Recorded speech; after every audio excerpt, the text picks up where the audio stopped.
Welcome back, guys. It's time for our second and final series of the evening here at HGC Korea. We are in week 2, day 1. We're at phase 1, part 1 match as well. 2. Well, we're 8 p.m. We're in match 7 technically. Oh, match 7, yes. Oh, match 8. Oh yeah, that's right. We just had 7. Your Now math's it's 8. right, Whoa. Whoa. Whoa, let's start over. Welcome back, guys, to HGC Korea, Phase 1, Part 1, Week 2, Match 2, a.k.a. Match 8 of the season. So, hope you guys have been enjoyed that little break that we had there. We're going to go into the second series. You seem to predict Miracle will take this series. Yes, I do, and I'm pretty strong about that opinion. I think very likely a 3-1 or possibly a full series. I don't want to say like 50-50 Ace could win, but if Ace wins, it's a 3-0, like 100% Really? if Ace wins. Yeah, Really? Because I feel like Ace is a newer team, right? Less experience, more momentum affected, right? And Miracle's always been an emotional team. I feel like if Ace wins game 1, it's like they win game 2, and then game 3, who knows what mental state Miracle would be at. And this is, of course, just talking about in terms of mental states. The hero pools of Miracle have been a problem. They were a problem in the second part of 2017. We talked about how it was so much a problem that they even role swapped. Then in our previous series with them, they had weak hero pools, sticking with really the Garrosh above all. We saw some weak play from Judy on the Muradin, for example, when Anub'arak was banned away. So, I feel like Ace is hungry, and I feel like they certainly could make this happen, like in this series. I think it's probably a series that's, of all the teams in this tournament that they face off against, this is one they probably think we can make a name for ourselves tonight. We can beat Miracle. This is something that we can do. And they probably prepared very well for this, perhaps more than they would have prepared for tougher opponents like KSV Black, because it's just simply an almost unrealistic expectation, right? This is real. This is something they can do to put themselves on the scoreboard to try to get up as far as they can to avoid the Crucible that we'll be having, of course, in a few months' time. Yeah, for both of the teams, I think the key today, of course, we will be showing the players very soon, but today I think the key for match 2 is actually Blaze.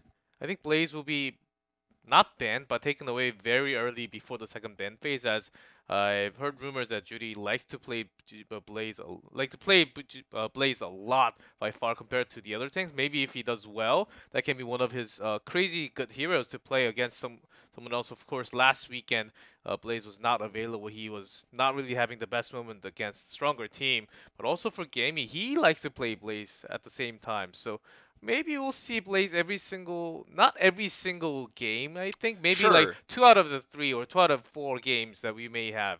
Yeah. Thing is, like, from what we've seen so far, Blaze is not actually played by tanks mostly, but it seems like he could be the solo laner. That too. Or maybe it's going to be a hero like Tyrael that was kind of hybrid for both for 2017. I would hope that H82 is versed on the hero as well if Judy wants to play it. So, Gamey as well, like, it makes sense for him to play it based on his position, but I don't know, man. Like, I feel like we're gonna learn a lot about Blaze, and not only today's broadcast, but the next 2, and as we watch him play in other regions, where he might not even have as much priority as he has here. I feel like he played in China a lot. In Europe and NA, I think maybe of a similar level to what we've seen so far. So, by the way, guys, if you want to follow and support these players on Twitter, if you see the Twitter below their name, the little hashtag there, the @KingGamey, that is his Twitter. So not all players have Twitters, but for those who do, we do put it up there for you guys so you can see, follow them and support them and tweet at them and things like that. So this is a cool thing you could do to support the players. See Ace, of course. Seems like they are adjusting into HGC with Blaze coming in. Maybe a different one, as they had some funky drafts last weekend. Maybe they figured out the problem and they can show a better performance tonight against Miracle, who, if they actually win this one, I think they can actually be in top 6 possibly. Yep. So this is definitely a chance, as you mentioned, for them to climb up a little bit in the beginning of the season. This is certainly like their most important match of the first part, I would say. Like, this is the part where you really have to prove yourself, and this is a moment to prepare strategies, study the weaknesses of Miracle, the weak hero pools, and this should be like the most prepared we'd ever seen this team. So this is the new roster, of course, of MVP Miracle, with Sniper and Gunza's pictures reversed for some reason, but otherwise, there you go. Gunza, of course, the former League of Legends pro, was formerly on MIG, CJ Intis, as well as some other minor teams left to go to NA for a little while.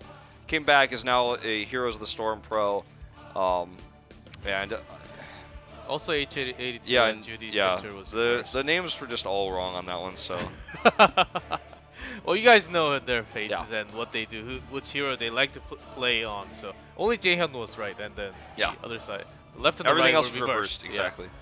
But seems like Sniper is not even here at the moment. Well, HA2's computer probably might have moved so the tech could come in. There he is.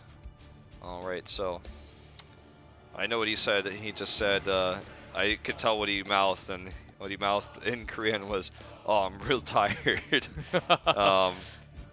And we'll see if this team's condition is good today. H82, so he's sorting out some last-minute tech problems before we get in the game. Always better to have that before we go into draft than after. So looks like we're going to jump back onto camera for a moment here before that draft is ready. Or maybe not, because it looks like he is sorted.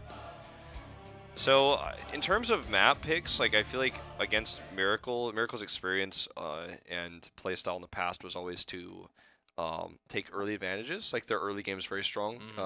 Everyone says about them in Korea that they're like a pre-15-minute team if they haven't won the game by 15. Oh, it went down to 10. Yeah. Well, on this patch, yeah. On this patch, a long time ago it was 15, now it's 10. So they have to win the game in 10 minutes. I don't think that's happening at all. So that's why they've been losing so much. And they do have a team, but Gunza kind of replacing Crazy Moving really well. He did, I think, for Gunza himself on his first day, he did really well. Yeah. But if Judy really solves his problem of initiating alone and really going in aggressive without the entire team going with him, then it's going to be a tough match. If that's solved, I think they can actually win tonight's match pretty solidly. Sure. Expect to see a lot of hero picks from Miracle because their hero pools are so odd. Like Gunza, for example, played Junkrat in their last match. Judy's been playing more Muradin than any other tank player in Korea right now because his Garrosh is often removed either in bans or just simply taken away by the other squad, limiting his hero pool. Crazy Moving was on the roster before and was even playing tank at the end of the season because he was the only player who could play like Johanna when Judy was just not comfortable on the hero. So I think those problems really shone through in their last series. They were able to take it 3-1 regardless, but I feel like there were some holes shown, and with good preparation, I think Ace certainly could take the series if they did their preparation correctly. Let's talk about mechanical skill and experience. Obviously, Miracle has way more of that, especially in offline. A lot of these players on Ace are former Open Division pros. They obviously came from Open Division. They were seeded through with Mighty disbanding. But, I mean, Gaming, for example, has played since 2016, and Open Division has been always one of the best players of that division. So he has a lot of experience, but not pro experience and international experience, like some of these players of Miracles have traveled to international events. So... Well, Ace had lots of Open Division experience. It's nowhere close to HGC Korea level. So if you live there for such a long time, then you get used to those kind of environment. And when you face that huge wall right after, it seems like it's almost impossible to climb that wall. But you do have to break that climb a little bit by little bit over time. And let's skip that and go straight to Battlegrounds. This will be one of the first times that Volskaya is going to be available. Actually, Braxis will be banned along with Towers of Doom. Towers of Doom ban coming out from Ace. Pretty decent ban by this team that, against Miracle here. It's one of their better maps, not their greatest map. And I'd say the safest ban against Miracle if you're not going to ban Volskaya probably would have been Cursed, but Towers of Doom is a similar type of play for the early game, which is again where we talked about Miracle being at their strongest. Ace banning, it seemed like they don't really prioritize global. When they did, I think they actually played the best when they did. But their banning Towers of Doom seems like they know that they know the fact that Miracle has some nice practice done on that map, and I think they have one of the best win rate on that map also from last year. I think that's a good ban. Also, Cursed Hollow against Miracle is always a good one also. So I don't know if we said the map we were going to, but it is going to be Infernal Shrines, which is the map pick of Miracle. So Ace will have first ban, first pick. And it's it's an interesting pick, very strong for mages at the moment. We saw Gul'dan kind of dominate most of the shrining phases. As my cord is stuck on the chair, I can barely move my head. Sorry, I was about to fix that, then we went on camera, so I guess the draft is not ready. Anyway, broke the fourth wall there for a second. This map is going to be interesting to see how Miracle wants to play it. It's on a map you can really snowball very well, except when Miracle and Black use to snowball this map using hero picks like Sylvanas. Don't think we'll be seeing these Sylvanas today. We saw one. I think that was enough for the entire season, maybe for the entire year. Unless something like KSP Black really uses that, then brings that back to BOE to finish the series or something later on this season. But I don't think we're going to see any more Sylvanas. I'm expecting a lot more Blaze. Let's see where the draft really takes us. If they want to start it off with a Genji ban or even a Hanzo ban, or maybe we move on from that point. Let's just leave that open and possibly just the Blaze ban. If we know one of the player actually prefers to play the new hero so much, then sometimes it's good to have the safe ban. Just take that out of the way from the entire draft from the beginning. That's also a good way of starting the draft for either side, I think, tonight. I think the best way to start the draft on the side of Ace will be to, again, target Judy. Going to see the Genji ban first. Let's take these drafts as well as kind of a reference point for how these teams draft differently than Blossom, for example, because Ballistics draft as standard as possible, draft the same way as Tempest, the same way as KSP Black, of course, minus the time Tempest with their kind of cheesier burst damage strategies. Let's kind of compare how these teams run versus Blossom, because if we see a split, I'm really curious to see at the end of the day, is taking Ballistics' more safe approach to the draft the better way? Or was it just in that last series, Ballistics knew what to do against the riskier drafts of Blossom? So a lot of smiling faces and jokes coming through here as Miracle will finally eventually ban the Abathur here. Yep, Abathur banned, I think 17 times now in Korea. Only picked once and did win that one, so there's a reason why it empowers so much of the hero that goes in. Greymane, even Marthael sometimes, Genji of course. That's why it's banned in these bigger maps, even in BOE sometimes, after it's banned out completely almost from Korea all the time. Yeah, the Greymane pick over Hanzo here, I think the less all-in pick for Ace right now. And this is a pick that works well with all supports, all, frontliners. Like, it's just a great pick for basically any map.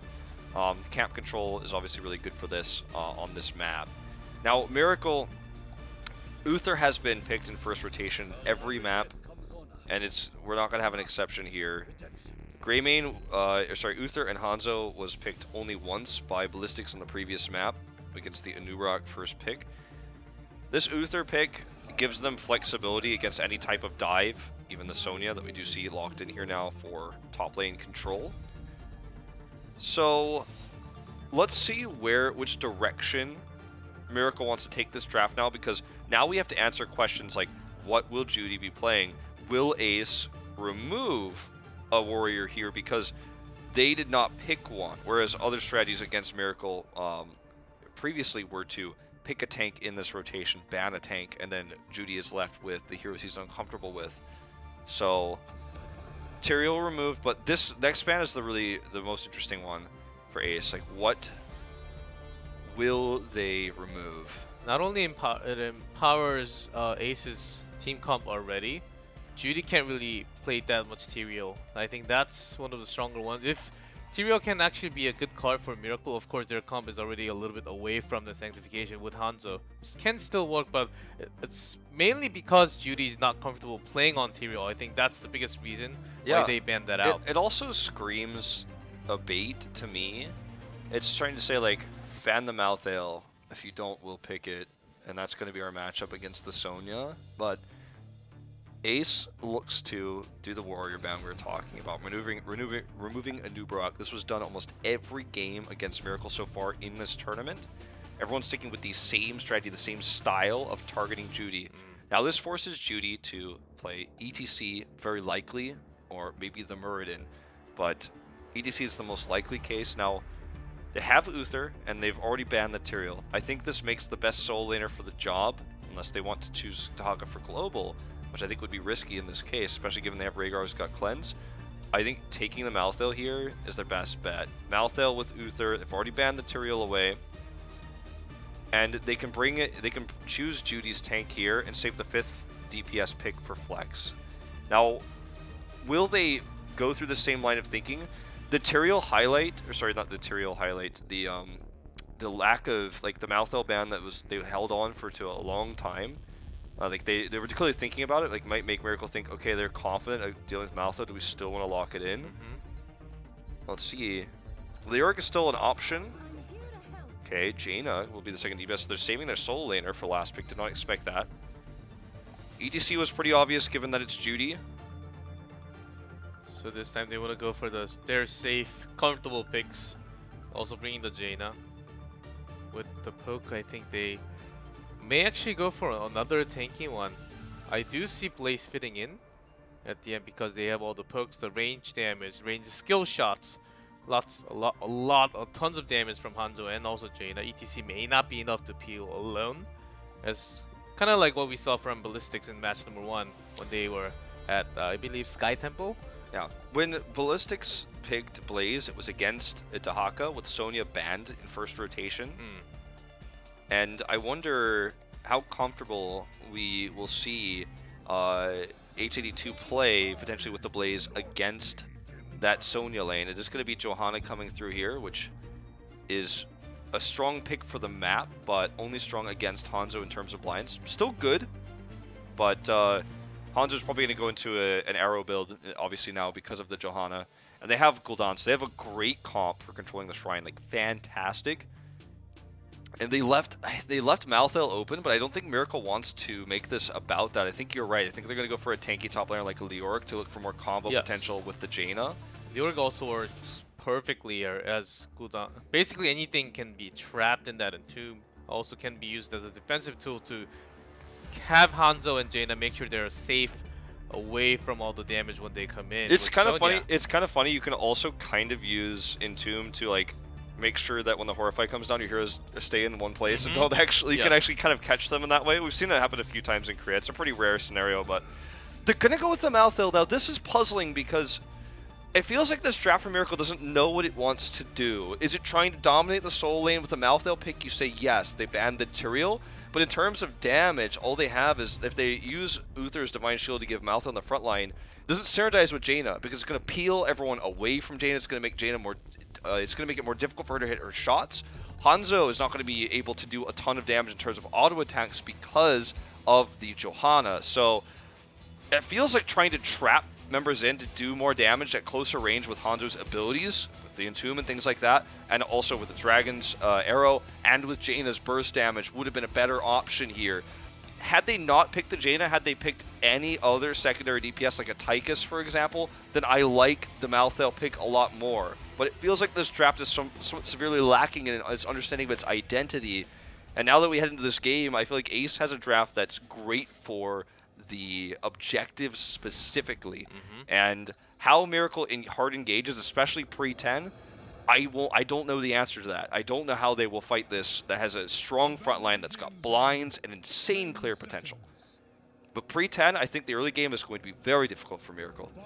Yep, I do agree. As Hanzo, Jaina, I thought it could have been enough damage, but after seeing Johanna, I think that's where they started to change their mind a little bit. As poking itself can be done, but Johanna can actually tank all that damage pretty hard, as I played lots of Hanzo and also Jaina these days, and when there's a Johanna on the other side, it's really tough. The damage goes, it seems like it goes in, but her health bar just never goes down. That can be one of the frustrating things. So I think they were thinking maybe we need more damage, but the blinds will be also working against Malthael, so I don't exactly follow where this is leading to. Yeah. This is the second time we saw Gul'dan on this map picked against Uther. Ooh, Jaehyun is diving in with ETC. Very well played, using the early game ETC in terms of lane control. Now the struggles I was talking about are mostly about the objective, right? Roaming around, ETC is always going to have a good time no matter who you're rolling with. Feels so weird to me to watch Gunza on the Jaina, not crazy moving for this roster. Feels a little sad, in fact. But Jaina, 2015 Jaina, not to be. Oh, we're gonna have a pause here. 2015 Jaina, not to be seen. PPW Ja.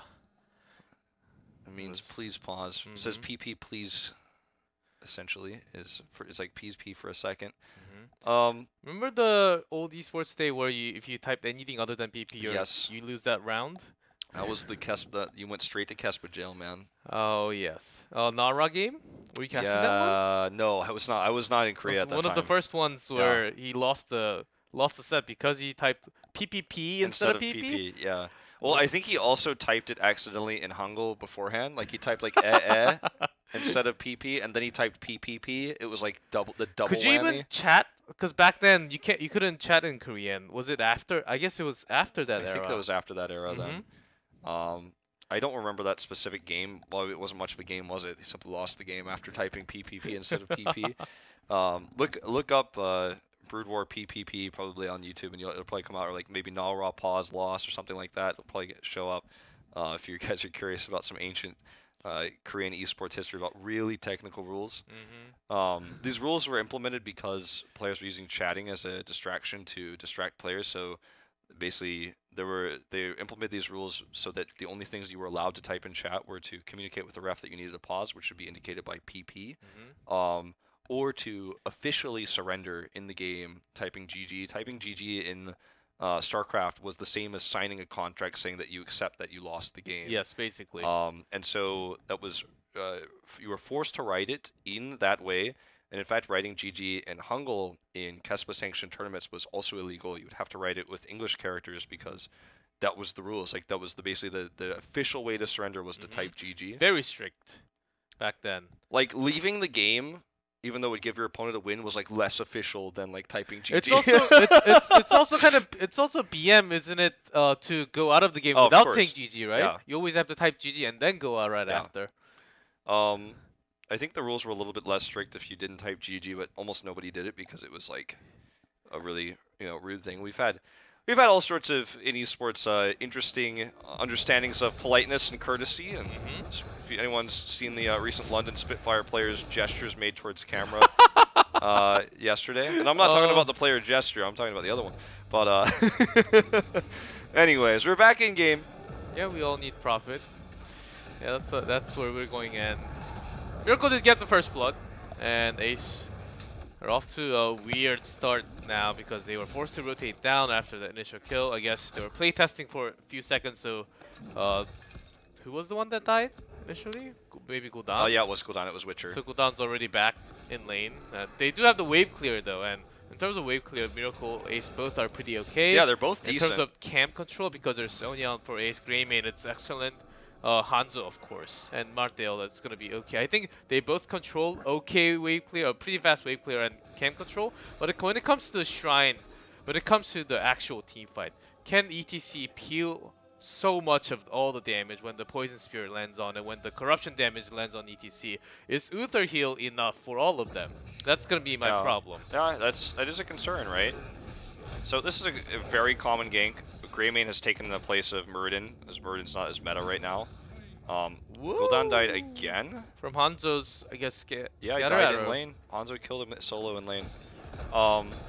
Anyway, this matchup is really funny because Sonya just kind of has to sit and take it. Now, it's not as bad as it used to be because of the changes to ammo. Like before, you'd be like, oh my god, I'm losing ammo. I'm going to start losing so much. But no longer was much the case. But let's see how Miracle does pre-10. Obviously, they got control of the top lane, and they have a significant experience lead at the moment. But how will they do when Ace actually has control of the Shrine with the wave clear and the clear of the defenders? Like, look at how much Jaina could do clearing this. Not actually timing it correctly there, but a lot of challenges for Miracle against this Gul'dan, plus the poke of Greymane and the Johanna condemns here. Doing pretty well, though, to be honest. Nicely positioning coming out from Ace. They knew that ETC was up there the entire time, really not going all the way up, as Hero also was kind of baiting that power slide out of duty. And what you're seeing on there's the power There slide it now. is. The damage going into Gamey, but he's surviving. The blinds are so good against all the members of Miracle. That was such a good bait, too. That was so well executed by Ace. And before 10, this is going to be a struggle for Miracle. They just can't out-sustain Rhaegar's healing when you have blinds on the other side and you have such great AoE tools to clear the shrine. You just eventually get worn down, and I think Judy, even though his positioning was so good at the beginning and was actually why they took a lead initially with those defenders, I think at some point he just kind of lost his patience, to be honest, and you know, they baited him and gave him a few power slide opportunities. The one he took was not the one he wanted. And this is going to be an easy fort because it's an Arcane Punisher, and they got those picks right before the shrine was completed. Meanwhile, Malthael is pushing with the top lane to do some damage because he has that winning matchup against Sonya. And obviously, that's what allowed him to win the Merc trade as well, his Mercs win. But this Punisher, much more significant. Yeah, Punisher, of course. You get the entire fort with Gul'dan just powering up. And I think he got a good amount of stacks in that team fight also. So nothing to lose, and Ace really kept that among himself. Sometimes that Judy does a lot. He initiates way too early with the power slide. He doesn't even have to. Sometimes you just have to show yourself, try to push pressure the lane, pressure the line of your teammates so they can also have zone to work things out. But he uses the power slide way too early, and that means he doesn't have an escape. And that's how he died, first of all. Yeah. Certainly a big contributing factor. Just kind of made himself a target there to that slower damage coming out from Gul'dan, hitting all the Echoed Corruption stacks with that as well. He's on a great track. Oh, this might actually be a pick. There's no fort here. Gunza. It's slowed, and no one. He is slowed. Rhaegar's coming in here for the damage. There's another wolf bite. This should be the last shot to kill. Sniper does oh, so close with the shield glare. Barely enough. Barely enough heals comes from Jaehyun. She almost fell just there. Actually, I was playing a brawl with Rhaegar, and I was the most damage with 21k with Rhaegar alone. Rhaegar does a lot of damage. Yeah. Even, we don't see Karazim that much these days, but Rhaegar still is a very strong support, guys. Yeah, I was going to make that joke on one of our broadcasts. I was waiting to save, and I was like, remember when Karazim was in this game? I don't remember really. That was a long time ago. Remember Ariel? Yeah, well. Okay, Ariel. Witcher is going to eat some damage here, but should be able to retreat back just fine. I think Miracle was looking for that slight chance before they hit 10, because they were about to hit 10 as they were pushing into the tower. Miracle. Ooh, so painful to lose that cannon tower. Even with the CCs, gonna go for Dragon's Arrow. Yep. He's holding it at the moment. I don't know. I mean, let's see if they really want to go towards that global in a way. There is an argument to be made for Water Elemental because the slows are going to be very effective against the front line of Ace and also against Greymane when he tries to dive in. Ring of Frost works so well with Mosh Pit, though. Helps you set up a Mosh Pit and also can work very well with the Dragon's Arrow. So I think we will see Ring, but it's one of those moments where you don't really need to lock it in until the situation arises, and that's something we'll wait and see once the fight occurs, but will almost certainly not be locked in until that exact moment. Shrine's going to be in the top lane, and already Ace is dominating this because Malthael was away for long enough that they were able to just come over here and clean it up, shove it into the cannon towers on the other side. There it is. So forcing Miracle to have kind of a more obvious rotation. I love that blind dismount everyone, forcing the rotation to be even slower. Gamey with a great position there to make that happen.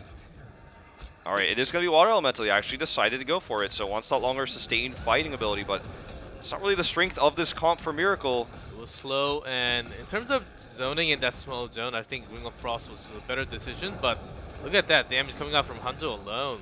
The poke Sonya is basically gone for the next 20 seconds. Yeah, wouldn't even be out of the realm possibility to see an Ancestral in a moment like that, panic-wise, but they actually do keep it together. KCB is not going to lose composure here. Oh, we talked about how Miracle was going to hit their spike at 10. They were going to really struggle pre-10. But I like that Ace is just realizing, okay, well, we lost this fight. You took way too much damage to the arrow. That's it. Like, we have to leave this. We have to give this up. But Miracle, they have a comp that, again, I feel like lacks its identity because, as you say, like, in these choke points, Ring of Frost could do a lot for you, paired with a lot. The usage of the Water Elemental just leads me to believe, again, that they're kind of winging it, if you know what I mean. Like, and we'll see if they can make something happen with it. They didn't need to in this fight. I like their conservative nature. I think it's also to harass Gul'dan in a way, because Gul'dan's going to be pretty safe in the back line.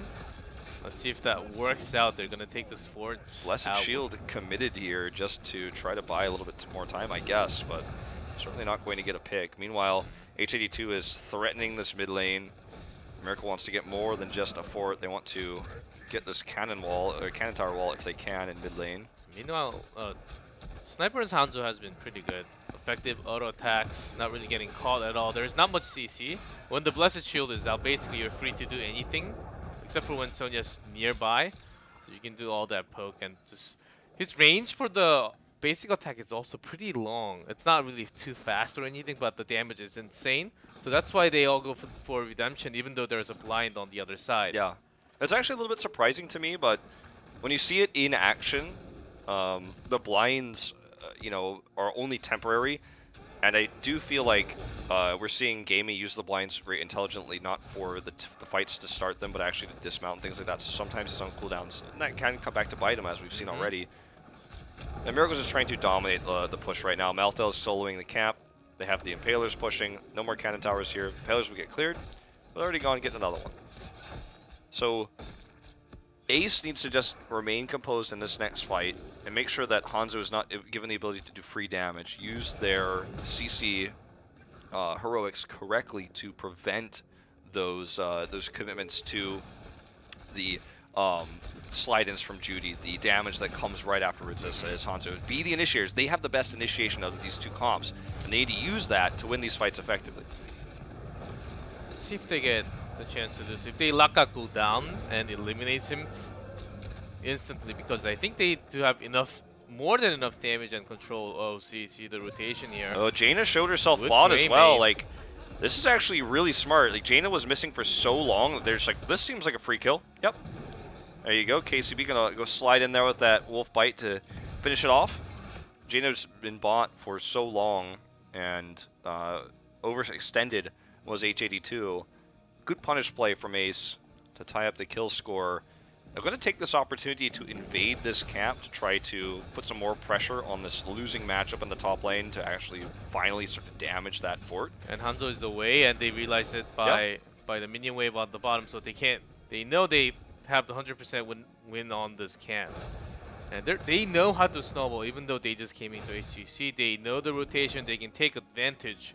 Miracle has been struggling very much, and H82 as a Marthael, he was good. I think he was a lot better in terms of rotation. I don't think their call is perfectly right, as from what I know here, Judy's the shot caller, and last time when they had the Towers of Doom game, that kind of shot call at the end was not right. It was, mistakes were made, shall we say.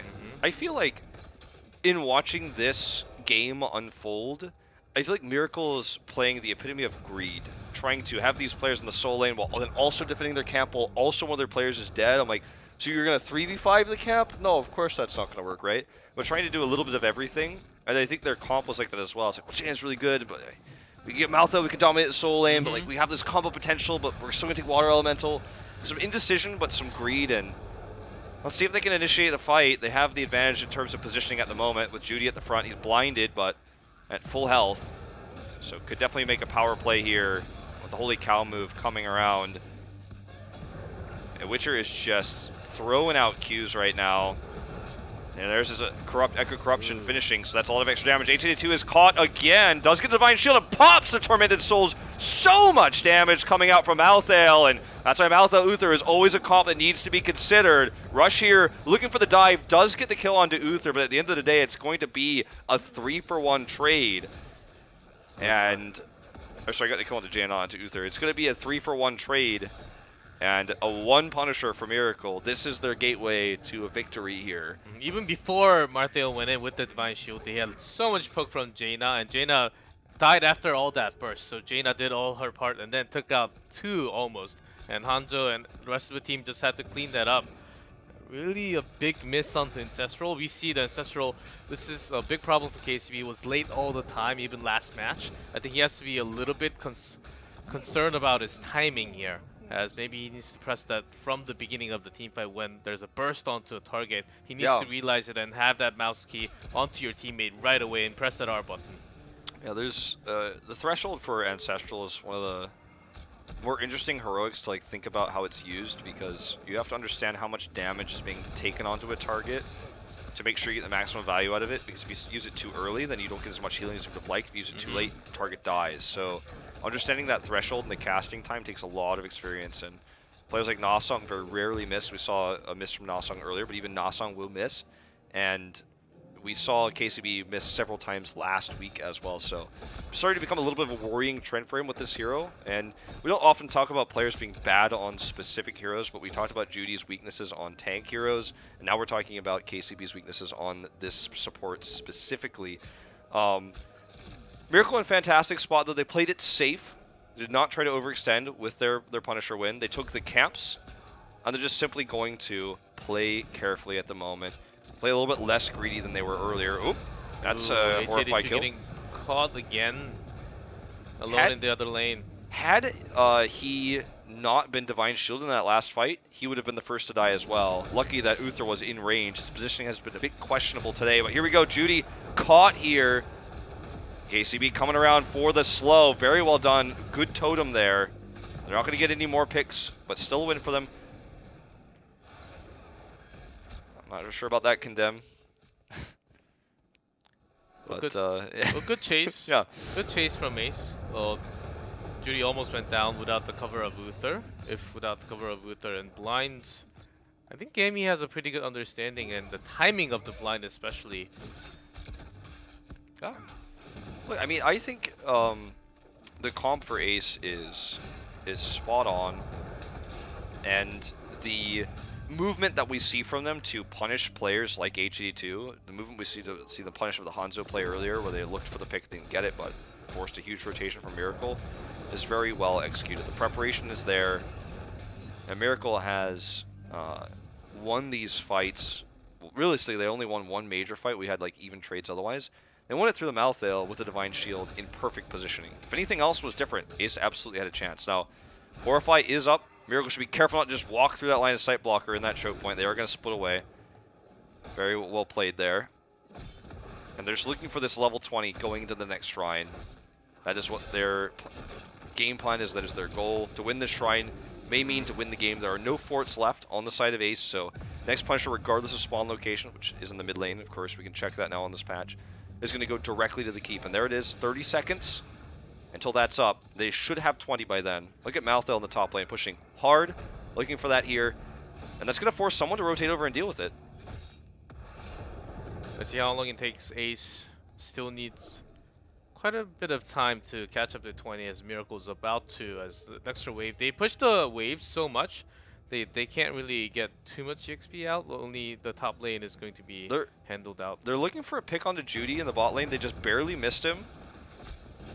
In this moment, I feel if you fight without 20, it's a loss. It's almost a lost cause in most cases. But in this scenario, because they have the better initiation by a long shot, they have Horrify, they have Blessed Shield, I think maybe trying to fight before 20 would have been a good option. Now they will have 20 to defend, but 20 will not... Look at the hero pool there. What does 20 mean for them to defend? It's not going to help them stop the Punisher. It's going to be a tough fight regardless.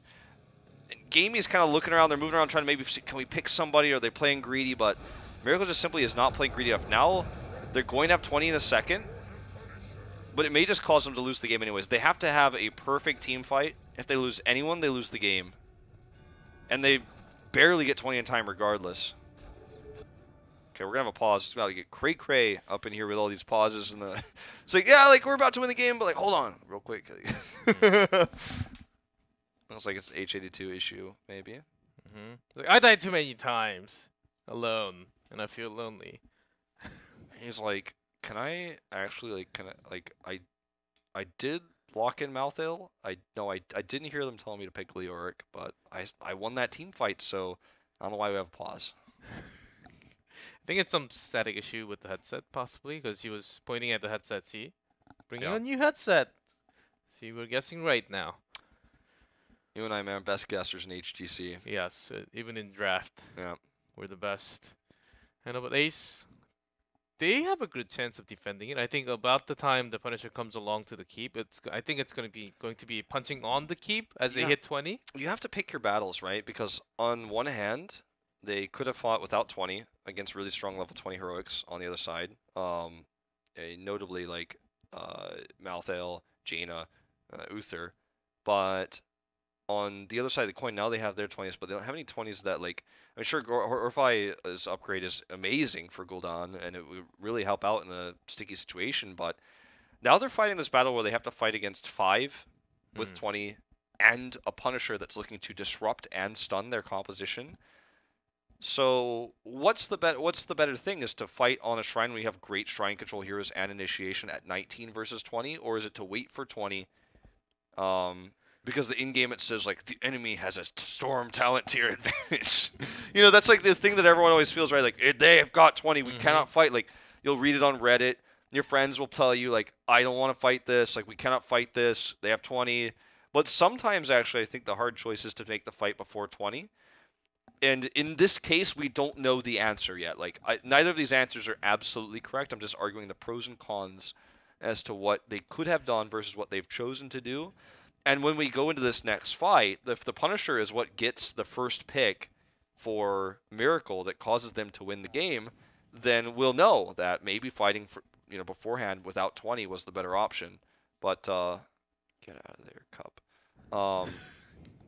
Look, we had a pause, and my cup was sneaking in there. Yeah, things move, objects move, guys, and I revealed a secret, man. Toy Story. That was a movie of my life. Wait, what? Oh, I was like, you were like, objects move, and then you're like, Toy Story. I'm like, things. I'm like, they didn't say that, Toy Story. Like, that's not a Toy Story quote. It was not a quote, but it was my favorite one when I was a kid. I'm still a kid, but. My favorite Toy Story quote is when Sid's like, Mom, where's my Pop-Tarts? That's my favorite quote. Because that was me as a kid, man. Pop-Tarts. I was playing. Are you one of the ones who microwaved the Pop-Tarts? Yes. Oh, yes, we're not friends. The toasting. Yeah. Yes, we're friends. Dude, 18 seconds only, though. Really? Yeah. I did 15. 15, 18 seconds. Really? If you do 18 exactly? seconds, it gets like a little bit soft, but it's like like not the too least hot. one you can do is 30. Do you like pop it out right after? Oh, yeah. Well, I mean, maybe on your microwave. My microwave was like, I just type like 1, 8, and then press you had start. the high-tech one from Costco. I don't know if it was from Costco. It might have been from Sam's Club. Sam's Club, I think. Yes. One.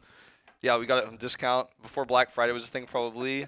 But on the Korean ones, you're like 30s, the ones you have to like turn the knob to where you think it is. And then it always like go for like 10 extra seconds, or it finished earlier, and then you have to turn it again. But it doesn't start until you go up to the 30 mark, and then like, how do I know now? Yeah. Microwave stories. I mean, everyone had the microwave sound like you slam the door, and Mom's like, don't slam the microwave door, but you didn't slam it, but like it makes that sound because it has those hinges where you kind of have to slam it to make it go. Yeah. But Mom thinks you're slamming it. She's a little bit worried because she got it from Sam's Club, and like it was pretty expensive, but they got it for a discount. But it sounds like you're slamming it. She's worried about the hinges. She doesn't want to call the repair. And it's past the 90-day returning date. Yeah, so and it's like it's about like 10:30. She's like, why are you awake anyways? Like, why are you making food at this time? Don't slam the microwave door. She's watching late night news, okay, and she doesn't have time to focus on you slamming the microwave door because you're making Pop-Tarts at night. That's not healthy, Wolf, is what she would say to me. Man, you should not eat that before bed. Your mom was strict. Well, she was in some ways about like microwaves and Pop-Tarts, but like, I had a good childhood. My parents were not very strict. They were good to me. They let me grow up to be an esports caster. I think it was all right. They're cool. They're cool, of course. Yeah. Pop-Tarts. I used to. What was your favorite kind? Brown cinnamon sugar with the frosting on it. Mine's the strawberry. Strawberry. Or blueberry. With the frosting or without the frosting? With the frosting, of course. Of course. That's why you microwave it. Duh. You know what the worst Pop-Tarts were? My parents decided they're like, we're going to get healthy Pop-Tarts. But I'm like, it's still Pop-Tarts, okay? There's healthy Pop-Tarts. But they're like, it's less bad. They got the apple cinnamon one, the apple cinnamon sugar I like one. the apple cinnamon I did not one. like that one. Really? And it was always with no frosting, and it was like, I'm like, look, if you guys want to get the one without frosting, the brown cinnamon sugar, I'm still okay with it. I still thought it was good. Well, you're telling me you get the apple cinnamon sugar and no frosting? My headset's sliding down. You're fine. But you give me the apple cinnamon sugar and no frosting, and I have to eat this, but it's healthier. I'm like, why is it healthier? It's still a Pop-Tart filled with sugar, Yes. okay? You want to get me healthy, like maybe like make I don't know, some oatmeal or something. Yeah, or some like kind of healthy cereal or cook something. vegetables, you know, like. Cook vegetables. Well, like the healthy change in our lifestyle when I was a kid was to do apple cinnamon sugar with no frosting. Man. And this is before I knew about the microwave strategy. Ooh. I learned about that when I was older. So it was like in the toaster, like the pop up, you know, the Pop Tarts pop out like Pop Tarts, you know. But so I don't know. Like we're gonna find out if this level 20 choice was correct or not. Because some choices are correct, right? When my mom decided that she wanted to get the apple cinnamon Pop Tarts because she thought it was the right choice for me, I could see why she thought that, right? Just kind of like for this, like you feel like you don't take the fight. Because like Wolf seems like he likes this so much, so why don't we like make it at least? It says apple at the front, so it sounds like it's still it's a Pop Tart, so he will go for it. So yeah, exactly. But it's like it says apple at the front. But in this case, I think the reasoning is a little bit more sound for what Ace is trying to do, right? Not fighting at level 20. You know, you could see the arguments for that, right? Like. Okay, they have these level 20 talents that are really strong. Jane is upgraded for Water Elemental. Might have taken the Blink thing that's not really Blink, which is also quite strong. You've got Malthael's upgrades. You've got Hunter's like Teleport thing that he's got that's really strong. Uther might take Redemption, could take Bulwark. Like both are really strong. You have to fight against an extended Divine Shield. I don't know what he picked in this case. Or if you kill him, he just comes back to life. But you know, like these are things you have to think about. Like with the brown sugars, the apple brown sugar versus brown sugar cinnamon, not as much of an argument there. Yeah. Like that decision, it didn't end up being the correct one. This decision could also be the wrong one, but for better reasons, I think. Now maybe the Punisher jumps in and kills. I'm looking at the comp again. Jumps in and kills Gudon because he was a little bit out of position, and then the fight's over and they lose the game. And it's like, well. Did 20 save you here? I'm not, you know, now you're taking a fight where they have the Punisher's jumping in, so it could happen either way. I think they have to wait for 20. Like, if you have that circle available, you can just press the button and escape. And I think that's exactly what Gul'dan needs. Not at the moment, because they don't really have anything like a Sonya from the other, in terms of Miracle. They have no Sonya, of course, because Ace has Sonya. Gul'dan will be safe, but we do hear the game sound. Let's see. All right. Here we go. This is everything. This entire decision we were talking about. Okay, Johanna baits it correctly. First jump. So uses the shield. Then that's on cooldown now. But look, they're forced away from this keep. They're just going to let the keep go. It looks like that's their plan. Well, I mean, at this stage of the game, you don't really have any other plan. Your plan is to let the keep go and hope you don't lose anybody else. Gaming misses the shield this time, but doesn't need it. Can they engage on this? No. They just simply let the retreat happen. They don't try to use a Blessed Shield to catch any members. So, because Gamey used Johanna's Iron Skin correctly and they baited the Punisher perfectly, nothing bad happened, minus the keep, which was going to be lost anyways. Could have lost the game. In hindsight, after this, I still think both choices were viable, but at least the worst case scenario for Ace didn't occur. Let's see, Miracle. I think just giving up the keep, I think that was the best choice they could have done. If they could have got a kill, maybe Miracle was being greedy, going for the core at least a little bit, which I don't think was the case because Ace did hit 20 very soon. And it's the mid keep, not as bad as the top one or the bottom one. So I think they can just do the right move to actually Miracle looking for that party bush, expecting a rotation down towards the bottom. I'm not sure why, because, I mean, I suppose Miracle could threaten a keep, and maybe that's what their idea is, is like, aha, they'll think we're going to threaten the keep, so they have to come down and we'll party bush them, but like, they can't realistically get the keep unless like Ace was pushing top or something. But they can actually damage the wall. Yeah, and, like, they do force the rotation too. And the rotation comes through. Game is the only one who walks through this path, but he was trying to look for maybe a Blessed Shield flank. HA2 loves the bonus damage he gets with his trait from that, but not going to be significant at the end of the day. There'll be a lot of posturing here for a while while we wait for the next shrine. And Ace just has to make sure that the mid pressure doesn't start to hurt their core. The next shrine is going to be the top shrine, so could be worse. Like if it was, if the bot keep was down, it could be worse. But at the end of the day, still going to be able to, if they clear these waves correctly, get there in time. It is also a little bit better for Miracle to have that wave because they do have the pressure onto the bottom where the next shrine is going to be on top. So they will still have that pressure going through Ace's head. We really need to force Hearth anyone back home to take care of that sometimes later on. At least if it was a keep gone for Ace at the bottom, it could have been the worst scenario for them because Miracle could use that as an advantage to keep this game going for themselves, as rotation will just work in favor of Miracle the entire game after Keep is down. Yeah. But it's going to take a long time for the Shrine to come, so they have to do something now. I mean, I just like Miracle just playing it safe, just trying to put some extra pressure on. Like, even knocking down the wall or damaging it means the Punisher gets to the Keep faster.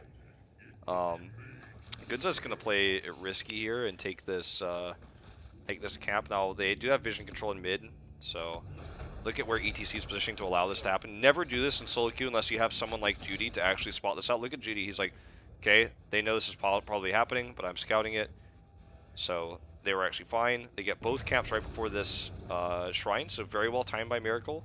Don't try this at home, seriously, if you don't have a scouting ward basically for the ETC to check for rotations like that. You're playing a risk, so they get away with it.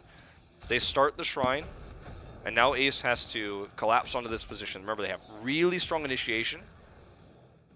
Jaina and Uther are missing at the moment. If only they knew that, they could actually play collapse faster. I think they're starting to realize something is missing, something is wrong. Judy is coming for the flank. Everyone's here now. Pressuring all lane with all the camps available for Miracle right now as Ace. Did catch up in number there, up by 5. But Miracle takes position now. They can win this a little bit. They can win this fight with a strong initiation coming through. Echoed Corruption not doing the damage Witcher was looking for. Look at the damage from Hanzo's Q. Okay, it's really stacking up here. Jaina pushing this wave through as well.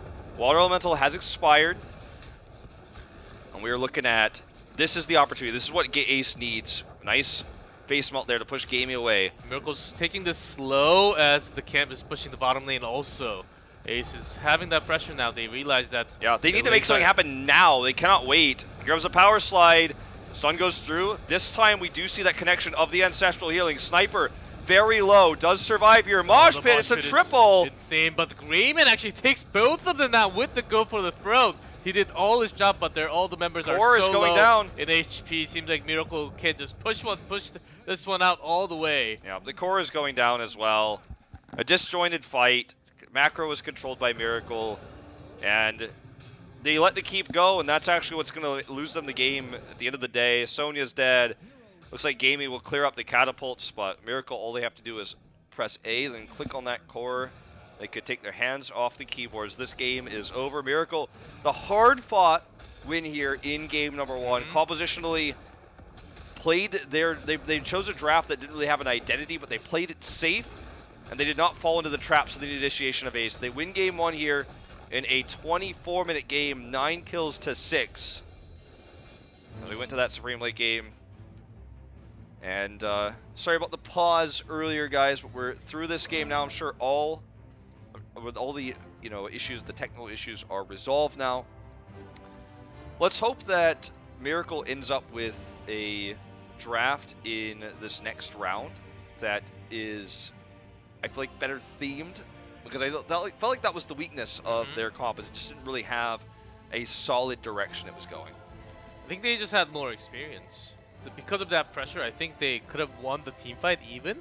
But because of the pressure, the catapult from the mid lane, the camp from the bottom lane, I think they were way too late of engaging. Either they had to engage from the very beginning of the Shrine phase, if they wanted to turn that around and win the team fight and go back defend, and then their own camp timing will be back at the same moment. I think that was their chance, the only chance to turn this game around, but they were way too late with the shot calling. And meanwhile that was happening, they were poked so much from Hanzo, and also all the damage source Jaina, the water elemental actually delaying it so much. I think Miracle had their momentum and they just got what they wanted at the very end. Yeah, I mean, the lead they had a macro, the risky play where they had Gunza go south, they had Judy spotting in the brush there, so any rotations from Ace would be spotted by them, while then rotating to the top. They had all lanes pushing, and it was a kind of Hail Mary, we have to win this fight, and Ace just didn't fight quickly enough. And that's partially because of their lack of experience, right, and nerves and things like that, but also partially because Miracle knew that was the only way they lost the game, is to get wiped there. The clear comes through. They wouldn't have lost from that. They would have probably lost a keep, and the game would have been like a really long game. They were super ahead. But Miracle just positioned themselves in such a way to using that Blessed Shield and using the Horrify was just not really a viable option. They would have maybe gotten a pick eventually from it, but they needed to like wipe super fast and win that fight, then go defend the core. Couldn't do that. Couldn't win the fight anyways. Too disjointed. And the turning point in this game was definitely when we saw H82 get caught, but then was divine shielded, and then turned that moment, which looked like a bait, into like the best team fight of the game for them.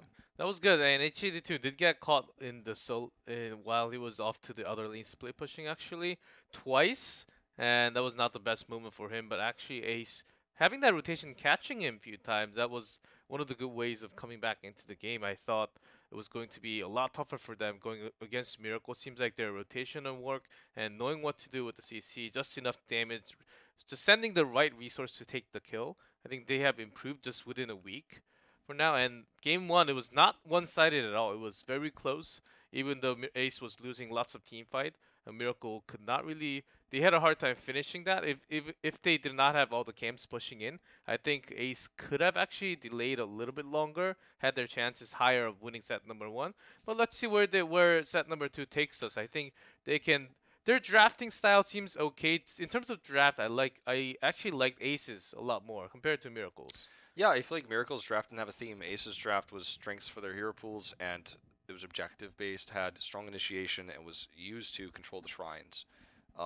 And forced Miracle didn't have a draft that could dive, right? They had Hanzo and Jaina as their primary DPSs, so basically they were trying to control the shrine early, force a kind of awkward move in where they had these tools that could rip apart the front line with the Horrifies, the Blessed Shields. We didn't see it used very well. I feel like it was a work in progress for them, but like when I look at the two drafts, I see exactly what Aces wanted doing, and I see like the 3 different things that Miracle wanted to do but didn't do any of them exactly. And like when I look at that, I go, that's worrisome for matches against stronger opponents. There was still more experience, as you said, to take game number 1, but it was different in the end.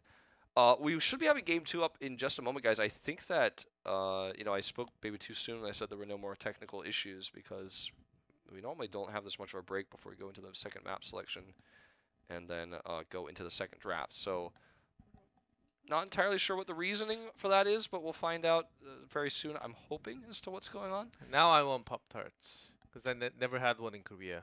Do they even have one in Korea? You can get them on the military base. Or Costco? Not Costco, but there are a few foreign food markets that occasionally carry them. I usually, when I go back to the States, I get really excited for Pop-Tarts.